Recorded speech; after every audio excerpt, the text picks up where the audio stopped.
Dari kokpit balap ke commentary box.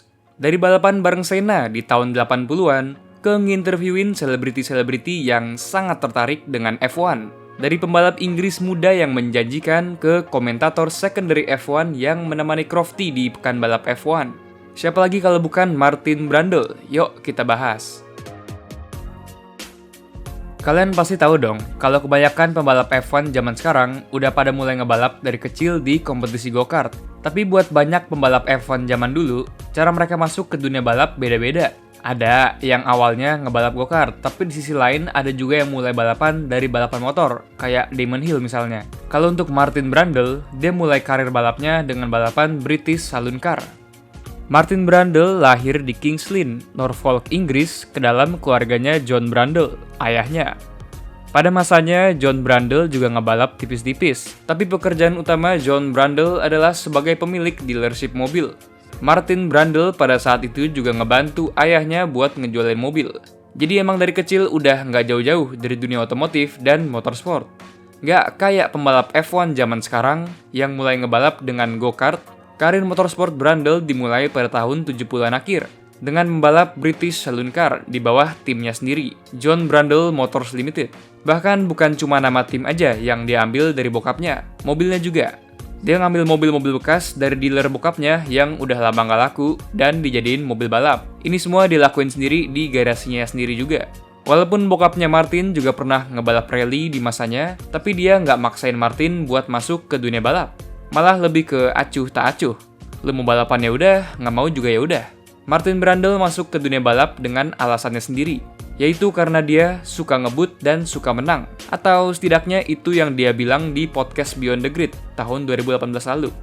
Tapi semua ini mungkin dia anggap cuma sebagai kerja dan hobi yang sifatnya sampingan aja. Selama dia ngebalap di masa-masa awal ini, dia juga masih kerja di dealer mobil punya bokapnya. Tapi itu semua berubah ketika Martin Brundle nulis surat ke Tom Walkinshaw, seorang pembalap dan sekaligus pemilik tim balap Tom Walkinshaw Racing, yang merupakan tim yang lebih proper dibanding timnya Martin sekarang. Dan nggak tahu juga apa yang ditulis Martin di surat itu, tapi pada akhirnya dia dikasih kesempatan buat ngebalap di timnya Tom Walkinshaw. Brundle nggak ngebuang kesempatan ini, dan dia ngebuktiin kecepatannya sebagai pembalap saloon car dan kemudian juga touring car bersama timnya Tom Walkinshaw. Brundle sendiri bilang kalau dia sempat ngalahin beberapa nama besar kayak Nigel Mansell dan Alan Jones pas dia ngebalap buat Tom Walkinshaw. Bisa dibilang inilah yang menyelamatkan karir balapnya Brundle dan ngebuat dia jadi nggak usah jualan mobil lagi di dealer bokapnya. Tahun 82, Martin Brundle akhirnya pindah ke balapan single seater setelah direkrut timnya Eddie Jordan buat seri balapan British Formula 3. Di tahun pertamanya ini, Brundle finish di posisi 4 klasemen dengan 2 kemenangan, 6 pole, dan 7 podium. Ini cukup mengesankan, menimbang ini adalah tahun pertamanya di seri balapan single seater. Jadi tahun depannya Martin Brundle dan Eddie Jordan nyoba lagi. Dan pada musim British Formula 3 1983 inilah, di mana Martin Brundle bertemu dan berhadapan dengan Ayrton Senna. Yes, bisa dibilang Senna seangkatan sama Brundle.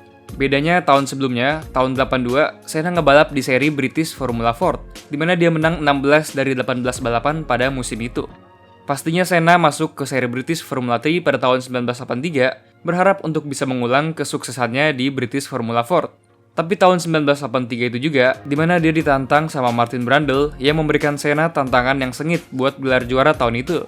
Walaupun pada akhirnya tetap Senna yang menang kejuaraan dengan 132 poin, tapi Brundle di P2 cuma ketinggalan 9 poin aja, dan bahkan memimpin klasemen poin sebelum ronde terakhir di Turkeston. Lihat aja nih betapa dominan kedua pembalap ini di musim British F3 1983 ini.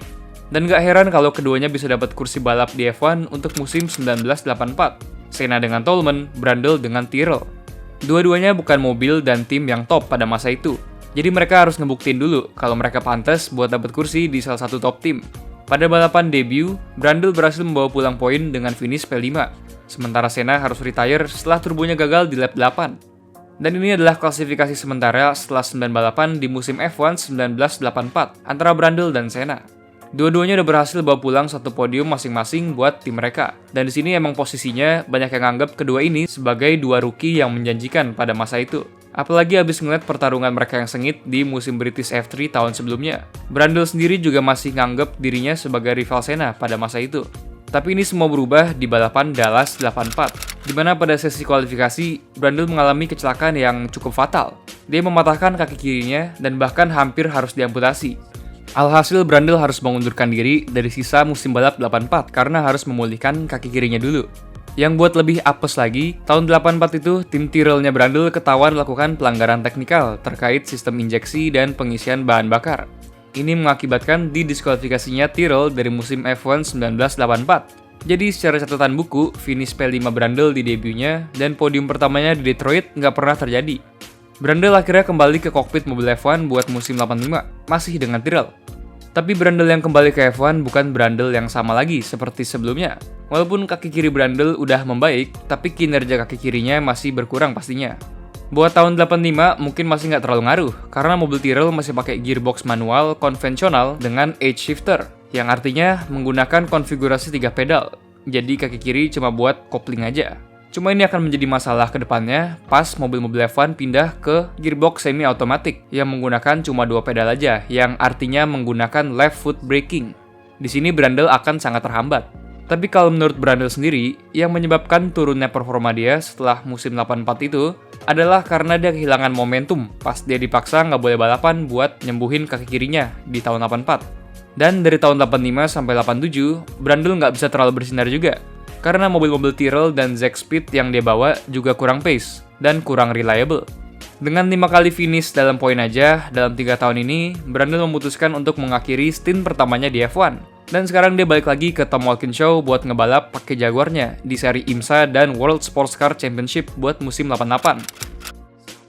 Tahun 88, Brundle mengalami musim yang cukup berbuah hasil. Di IMSA dia berhasil menangin 24 Hour of Daytona dan juga finish P5 overall di klasemen. Sementara di seri World Sports Car Championship, dia berhasil menangin gelar juara dengan total 5 kemenangan dan 9 podium dari 11 balapan. Di balik kemudi mobil-mobil Jaguarnya ini, Brundle ngeklaim kalau dia adalah salah satu driver terbaik di dunia. Dan kalau kita lihat dari hasilnya sih, kita juga nggak bisa ngebantah, karena emang dia kenceng banget. Tapi mungkin ini tetap kurang nendang buat Brundle yang emang suka ngebut dan suka menang ini. Karena pada musim balap berikutnya di 1989, dia balik lagi ke F1. Kali ini buat tim Brabham, tim yang di masa awal masuknya ke F1 lumayan gacor. Dan sampai beberapa tahun terakhir juga masih lumayan lah. Tapi tim Brabham yang dimasukin sama Martin Brundle pada tahun 1989 udah lumayan bobrok. Dan pada akhirnya cuma bisa finish P9 di konstruktur. Brundle sendiri finish di P20 dengan 4 poin aja. Terus gimana? Apa abis ini? Apakah Brundle akan cari tim lain di F1 atau stay di Brabham?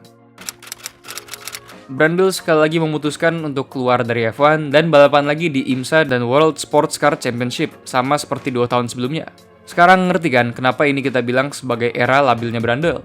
Di musim balap 1990 sekarang, Brundle nggak bisa ngulangin kesuksesan dia di 2 tahun sebelumnya. Jaguar Silk Cut XJR-nya Martin Brundle sekarang kalah saing sama Mercy Sauber tahun 1990.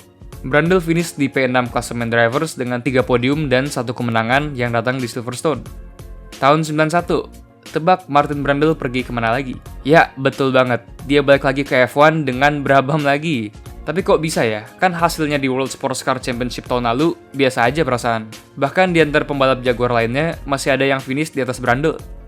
Iya sih betul, tapi ingat mobil Jaguarnya XJR11 nomor 3-nya Brundle menjadi satu-satunya mobil selain mobil Mercedes Sauber yang berhasil menangin balapan tahun itu. Terus apalagi ya? Kayak ada yang kurang. Oh iya lupa, Martin Brundle juga menangin 24 Hours of Le Mans di tahun itu dengan Jaguarnya. Dulu emang 24 Hours of Le Mans itu nggak masuk ke championship apa-apa, jadi sifatnya standalone. Dan mobil Jaguar nomor 3-nya Brundle lah yang berhasil menangin balapan bergengsi di Perancis itu.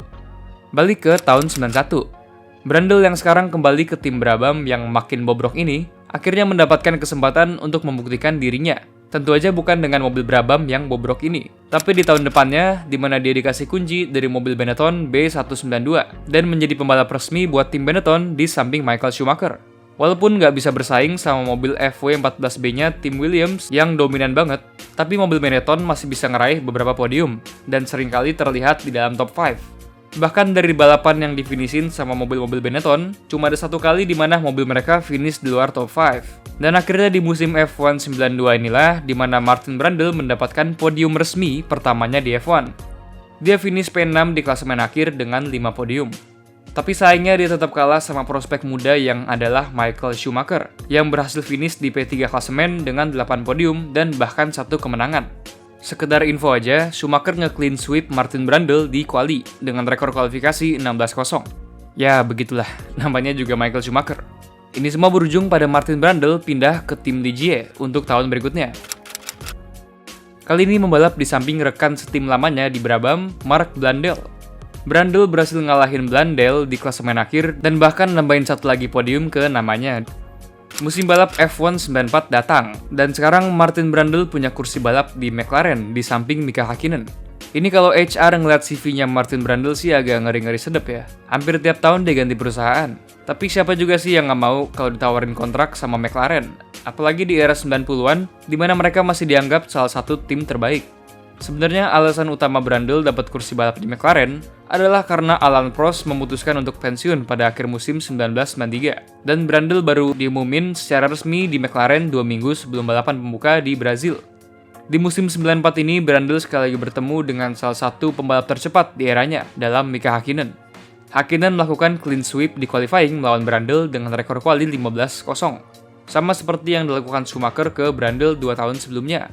Di klasemen akhir, Brundle juga tertinggal Häkkinen yang finish P4 klasemen, sementara Brundle di P7. Setelah itu, Brundle menghabiskan 2 tahun berikutnya dan 2 tahun terakhirnya di F1 bersama tim Ligier pada 95 dan Jordan pada 96. Di kedua musim itu, dia dikalahkan rekan setimnya Olivier Panis pada 95 dan Rubens Barrichello pada 96.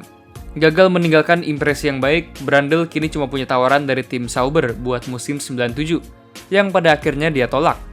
Karir F1 Brundle kini sudah tamat, dan karir motorsportsnya juga cuma diisi dengan beberapa penampilan di Le Mans 24 Hour tanpa adanya sukses. Dengan karir motorsport yang udah tamat, sekarang Brundle mengalihkan fokusnya ke dunia media F1. Pada tahun 1997, ITV meluncurkan program liputan F1 mereka, dan Martin Brundle dijadiin komentator F1 bersama dengan Murray Walker. Walaupun pada awalnya Martin masih belum bisa menerima kenyataan kalau dia udah bukan jadi pembalap di F1, tapi lama-kelamaan dia mulai menjadi komentator yang cukup handal, dan bahkan mendapat banyak komplimen dari banyak orang untuk insight yang dia berikan. Dan ini masih menjadi trademark dari Brundle untuk komentarinya bahkan sampai sekarang bersama David Croft sekalipun. Seiring berjalannya waktu, Brundle berpindah dari ITV ke BBC dan sampai sekarang ke Sky Sports F1. Menjadikan namanya dan lebih penting lagi suaranya dikenal oleh banyak penggemar F1. Di umurnya yang ke-64 sekarang pun, Martin Brundle masih terlibat di dunia media F1, khususnya bersama Sky Sports. Dia masih tetap ngasih kita insight teknikal di komentarinya buat kita dengan pengalamannya yang melimpah. Nggak cuma di F1 tapi juga di disiplin motorsport lain. Ngejar-ngejar interview dengan selebriti-selebriti yang kadang baik dan kadang juga nggak tahu diri. Semua untuk menghibur kita dan mengedukasi kita, fans F1 yang nonton di rumah. Kira-kira begitulah karir motorsportnya Martin Brundle. Mungkin tanpa kecelakaannya di Dallas 84, dia bisa mencapai lebih banyak lagi di karirnya. Atau mungkin enggak. Gimana kalau menurut pendapat kalian? Tapi itu aja untuk video kali ini. Kalau ada yang mau disampaikan, entah itu saran, kritik, atau mau sekedar diskusi, boleh banget langsung di kolom komentar di bawah. Dan jangan lupa untuk like dan subscribe ke Ngobrol F1. Itu aja dari gue, see you guys next time. Dah.